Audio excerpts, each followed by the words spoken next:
ყველას გილოცავთ დღევანდელ დღეს ღმერთმა მრავალს დაგასროთ თქვენ და ჩვენი ქვეყანა საქართველო ამინ. დღევანდელ დღესასწაულს ჩვენ უწოდებთ ბზობას. სინამდვილეში მისი ლიტურგიკული სახელი გახლავთ მაცხოვრის დიდებით შესვლა იერუსალიმში.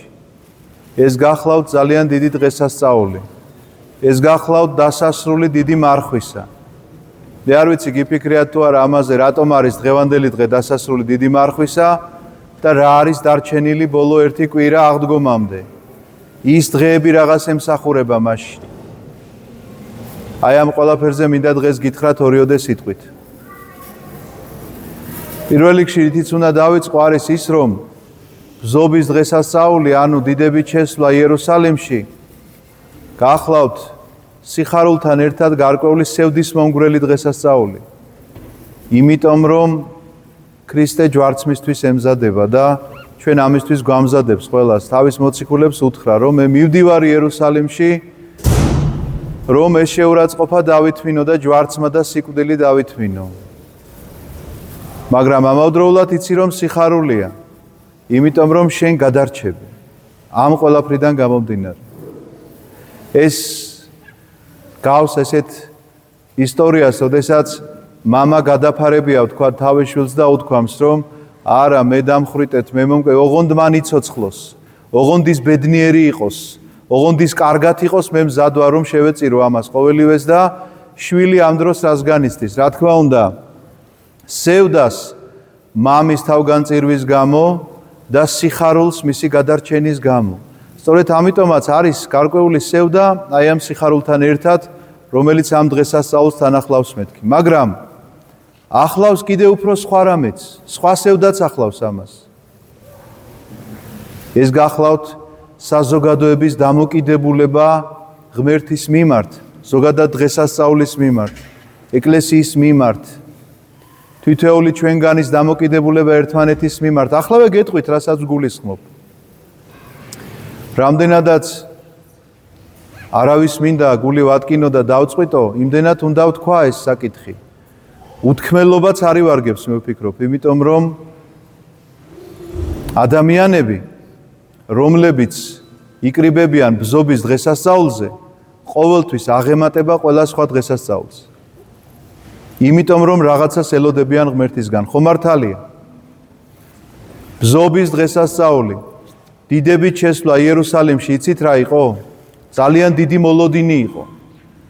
ძალიან დიდი მოლოდინი იყო. რატომ წავიკითხეთ დღევანდელ სახარებაში ისეთი ამბები, რომელიც შეიძლება საერთოდ არ ეხებოდეს ამას. მაგალითისთვის წავიკითხეთ, რომ მარიამმა ნელსაცხებელის ხო და იქ იუდამ თქვა, რატო არ გავყიდეთ ეს 300 დრაკანი, ძალიან დიდ ფულზეა საუბარი. რატომ არ გავყიდეთ და რატო არ დავეხმარეთ გაჭირვებულებს და რატომ წავიკითხეთ ესეთი ისტორია. წავიკითხეთ ის რომ ლაზარე რომელიც მკვდრეთით აღადგინა ამ სუფრასთან ზის. ამის შემდგომ საზოგადოება ელოდება მას და შეყურებს მას ხელებში ასე, რომ ეს არის კაცი, რომელმაც 4 დღის მკვდარი აღადგინა. ამიტომაც მე მას დავუფენ ჩემს ტანსაცმელს და მივეგებები პალმის რტოებით. მაგრამ როგორც კი ის არ გაამართლებს ჩემს მოლოდინებს, მაშინვე დავიწყებ ყვირილს რომ ჯვარსაცვით ეგე.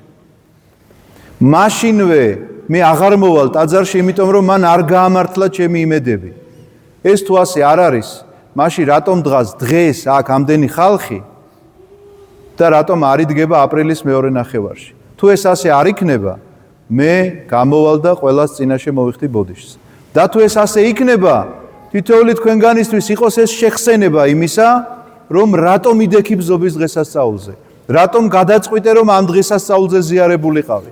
რატომ გადაწყვიტე რომ ამ დღესასწაულზე უნდა დაგეფასებინა, ესე იგი, ეკლესია და მოსულიყავი და დამდგარიყავი და რომ ჩაიარა აღდგომამ ამის მერე აღარ თვლი ამას საჭიროდ. რატომ ვერ გაამართლა შენი მოლოდინი?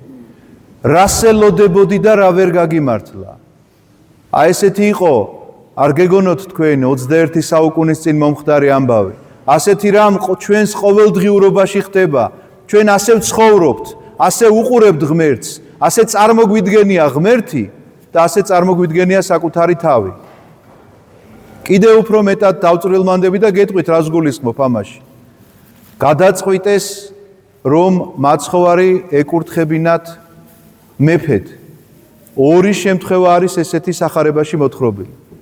ორივე შემთხვევას წინ ახლდა რაღაცა მოვლენა. პირველი გადაწყვეტილება მაშინ მიიღეს, როდესაც 5 პურით 5000 კაცი გაძღა და მიხვდნენ, რომ ეს არის კაცი, რომელიც არ მოგვაკლებს ჩვენ პურს. იმიტომ რომ თუ კი მას შეუძლია 5 პურით 5000 გააძღოს, ამაზე უკეთესი მეფე ვინ შეიძლება ინატრო. მეორე შემთხვევა არის, როდესაც ლაზარე მკვდრეთით აღადგინა და იერუსალიმში მოდის. ამ დროს საზოგადოება მას უფენს აი ამ თავის ტანსაცმელს. ეს სამეფო პატივია, მეფობისთვის ეპატიჟებიან, სამეფო ტახტისკენ მოუწოდებენ, რომ აქ უნდა მობრძანდე, აქ უნდა დაბრძანდე. ამ მეფობისთვის სთხოვენ მას და ეგებებიან ასე და ასეთ პატივისცემას, ამიტომ ავლენენ. მაგრამ სინამდვილეში როგორ შეიძლება წარმოედგინოს ადამიანს ღმერთი? პირველი ალბათ რაც გონებაში მოვა ეს არის რომ ის არის ყოვლის შემძლე, რომ მას შეუძლია ყველანაირი სურვილი შეგისრულოს, აბსოლუტურად ყველანაირი, მაგრამ აღმოჩნდება რომ შენს გვერდში მდგომსაც შეიძლება შეუსრულოს ყველანაირი სურვილი.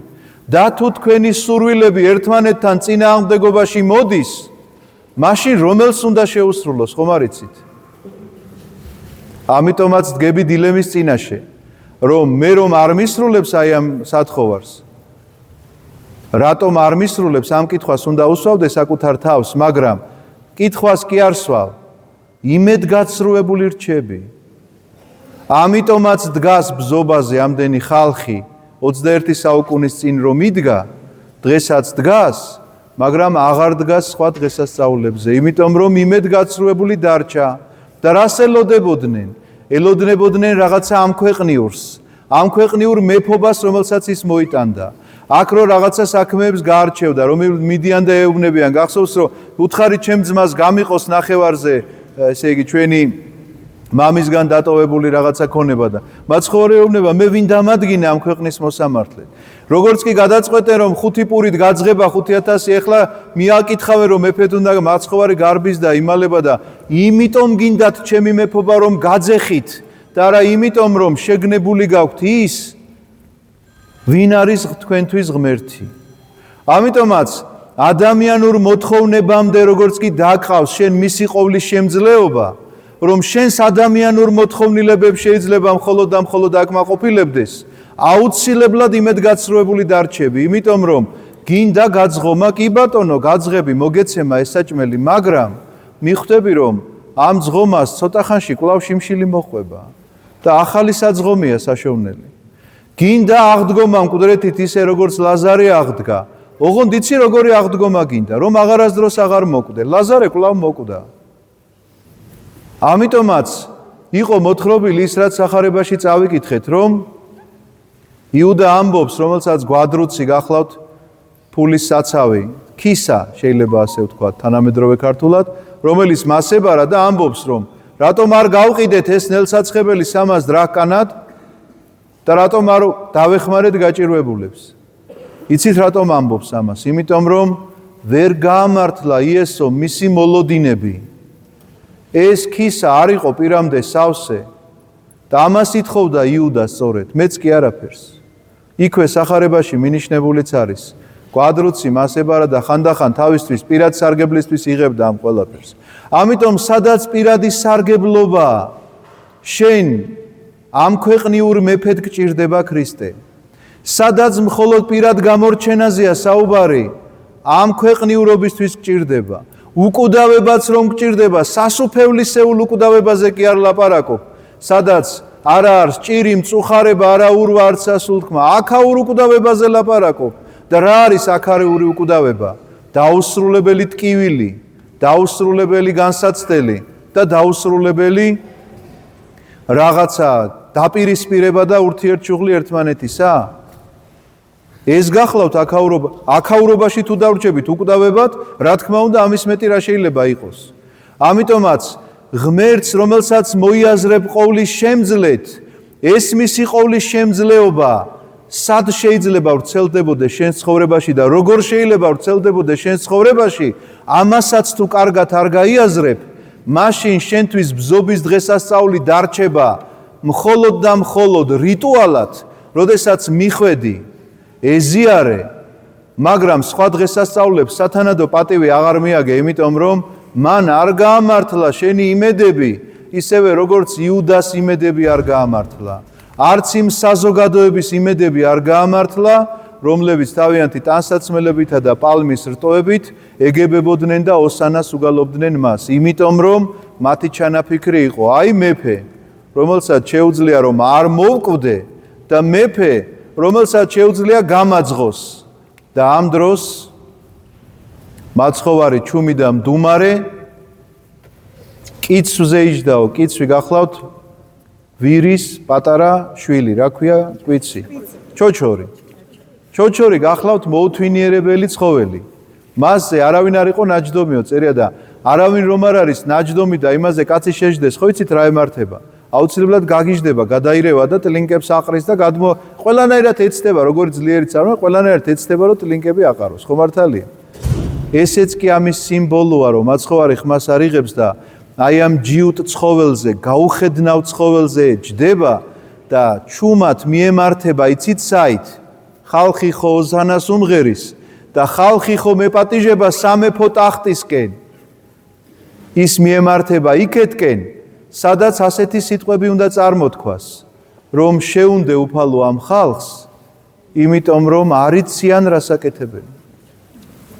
და ეს გახლავთ არა სამეფო ტახტი, არა დიდება და პატივი, არამედ გახლავთ ჯვარი, რომელ ჯვარსაც წინ უძღოდა ფურთხება, ცემა, შეურაცხყოფა, გინება, გმობა და ეს სულიერი ტკივილების შემდგომ ფიზიკური ტკივილები, როდესაც მას ლურსმნებს აჭედებდნენ ამ ჯვარზე გასაკრავად. ამიტომაც აქეთკენ მიმართულია მისი გონება, ვინც ქრისტეს არ უყურებს როგორც ამ ქვეყნიურ მეფეს. აქეთკენ არის მიმართული მისი გონება, ვინც ფიქრობს და აზროვნებს ასე რომ მე ამ ქვეყნად ეხლა ღმერთმა ეს უნდა მომცეს და ასეთი ცხოვრება მომიწყოს, კი არა, მისი გონება მიმართული ერთი რამისკენ, ზეციური მეფობისკენ, ზეციური იმ სამთავროსკენ, რომელმა ზეციურმა სამთავრომაც გადაწყვიტა რომ ადამიანად მოსულიყო, რომ ჯვარცმულიყო, რომ ეს ყველაფერი შენთვის მოეთმინა, ისევე როგორც მამა იტყვის, რომ ოღონდ ჩემმა შვილმა იცოცხლოს და იცხოვროს, მე მზად ვარ თავი გავწირო მისთვის, აი ესეთი რამ აღასრულა. და გეუბნება, ოღონდ შენ იყავი ბედნიერი, ოღონდ შენ იყავი მადლიერი, ოღონდ შენ იყავი ადამიანი, მე კვლავ ამ ჯვრიდან ვიტყვი, რომ მიუტევე უფალო, არ იციან რას იქმან. ამიტომაც დღევანდელ დღეს ბზარს რომ დაიჭერ ხელში, ერთი რამ გახსოვდეს, რამდენი ნაკურთხი წყალი მოხვდება, ამას კი არ აქვს მნიშვნელობა. მნიშვნელობა აქვს იმას, რომ ამ ბზამ შეგახსენოს, რომელ მაცხოვარს ეგებები, რომელი მაცხოვრის საჭიროება გიდგას ამ ცხოვრებაში, რომელიც გაგაძღობს და მუდმივად გაცოცხლებს აქ ამ ქვეყნად, თუ მაცხოვარს, რომელიც შენთვის ჯვარცმულია, იმისთვის რომ საუკუნო ბედნიერება მოიპოვო. ამიტომაც ეს ბზა შენთვის შეხსენებაა ყოველივე ამისა, ყოველდღიურად, რატომ გვიდევს ხატებთან ბზა, ყოველდღე რომ დადგები, დილის ლოცვა იქნება, საღამოს ლოცვა იქნება თუ შუა დღეს რაღაცნაირად მოგეცემა ამის საშუალება ლოცვა წაიკითხო, ამ ბზამ ესაკი ამბავი უნდა შეგახსენოს, რომ შენ რომელი ქრისტე გჭირდება, რომელ ქრისტეს უხმობ, რომელ ქრისტეს უფენ შენს ტანსაცმელს. ეს თუ არ გახსენდება, რამდენ წყალსაც გინდა ასხურებდეს მღვდელი შენს ბზაზე, არაფერი შენს ცხოვრებაში არ შეიცვლება და აღმოჩნდები იმ ადამიანთა რიგში, რომლებიც მხოლოდ ბზობას მოდის, რომელიც მხოლოდ ბზობას უფენს თავის ტანსაცმელს, ოღონდ მოთხოვნა სხვა აქვს და ამ მოთხოვნას ქრისტე არ შეასრულებს, ვერც შეასრულებს. და იცით რატომ? იმიტომ კი არა რომ ყოვლის შემძლე არ არის, იმიტომ რომ შეგისრულოს შენ საუკუნო სიცოცხლე აქ მოგანიჭოს, რომ შეგისრულოს შენ რომ პურით მუდამ მაძღარი იყო, სულის გადარჩენის საკითხი და გავიწყდება. აღარ გემახსოვრება და ნამდვილი ბედნიერება გამუდმებულად საძებნელი იქნება შენთვის, მოუხელთებელი იქნება. იმიტომ რომ მაძღარი კაცი, როგორი მაძღარიც არ უნდა იყოს, ვერ პოულობს ბედნიერებას სიმაძღრეში. და ვერც დღეთა სიგრძით, სულ რომ 120 და 150 წელი იცხოვროს, ვერც ამაში პოულობს ადამიანი ბედნიერებას. და ნამდვილი და ჭეშმარიტი ბედნიერება გახლავთ ის სარწმუნოება, რომელითაც მწამს, რომ ქრისტე ჯვარცმულია ჩემთვის, აი ამისთვის მოვიდა ამ დღესასწაულზე, რომ ჯვარცმულიყო, 40 დღე იმიტომ მარხულობდი, რომ მე მივსულიყავი მასთან და ეხლა იწყება 51 დღე, როდესაც ის მოდის ჩემთან, რომ ჩემს თვალწინ ჯვარს ეცვას და მომანიჭოს ჭეშმარიტი ბედნიერება აღდგომის სიხარულისა. ამინ. დალოცვილი და გახარებული გამყოფოთ ქრისტე ღმერთი.